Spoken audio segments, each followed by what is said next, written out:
আসসালামু আলাইকুম। দেশ আমার টিভির সংবাদে সবাইকে স্বাগত জানাচ্ছি। আমি জিহাদ হাসান। এই সন্ত্রাসী ছাত্রলীগ, আওয়ামী লীগ, যুবলীগ প্রশ্নে আমাদের ঐক্যবদ্ধ থাকতে হবে। যে কোনো মূল্যে আমাদের উপরে সশস্ত্র আক্রমণ চালানো, জুলাই অভ্যুত্থানের নির্দেশদাতা, জুলাই অভ্যুত্থানের গণহত্যার নির্দেশদাতা, বিডিআর হত্যাকাণ্ডের নির্দেশদাতা, শাপলা গণহত্যার নির্দেশদাতা, দিল্লিতে বসে থাকা হাসিনাকে এই বাংলাদেশে এনে বিচারের আওতায় নিয়ে আসতে হবে। আমরা এই বাংলাদেশে হাসিনার সর্বোচ্চ শাস্তি মৃত্যুদণ্ড দেখে মরতে চাই। হাসিনার সর্বোচ্চ শাস্তি মৃত্যুদণ্ড দেখে মরতে চাই, মুন্সিগঞ্জের সার্জিস আলম। মুন্সিগঞ্জ থেকে আবু সাইদ দেওয়ান সৌরভের প্রতিবেদন। কথায় কথায় বাংলা ছাড়, বাংলা কি তোর বাপের স্লোগানে মুখরিত মুন্সিগঞ্জের এনসিপির পদযাত্রা।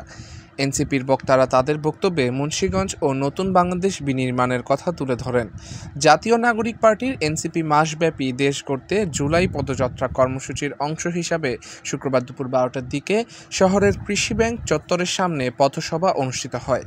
সার্জিস আলম তার বক্তব্যে বলেন, আমরা বীরের মুন্সিগঞ্জে এসেছি। আমাদের দেশ পরিপূর্ণ ফ্যাসিবাদ মুক্ত হয়নি। ফ্যাসিস্টদের দোসর মুক্ত বাংলাদেশ হতে এখনও অনেক পথ বাকি। ঐক্যবদ্ধভাবে দলমত নির্বিশেষে সেই পথ পাড়ি দিতে হবে।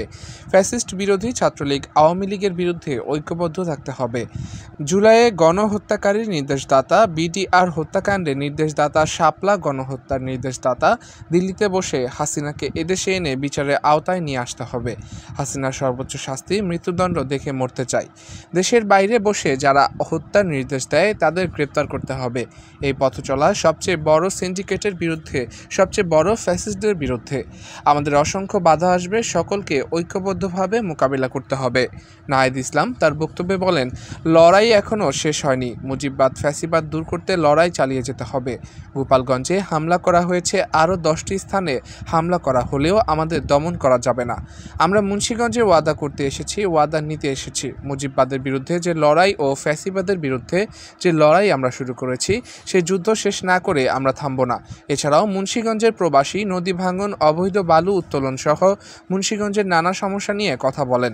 এছাড়াও এতে দলটির শীর্ষ নেতা হাসনাত আবদুল্লাহ, নাসির উদ্দিন পাটোয়ারি, ডাক্তার তাসনিম জারা, সামান্তা শারমিন সহ অন্যান্যরা উপস্থিত ছিলেন। আবু সাইদ সৌরভ, দেশ আমার টিভি, মুন্সিগঞ্জ।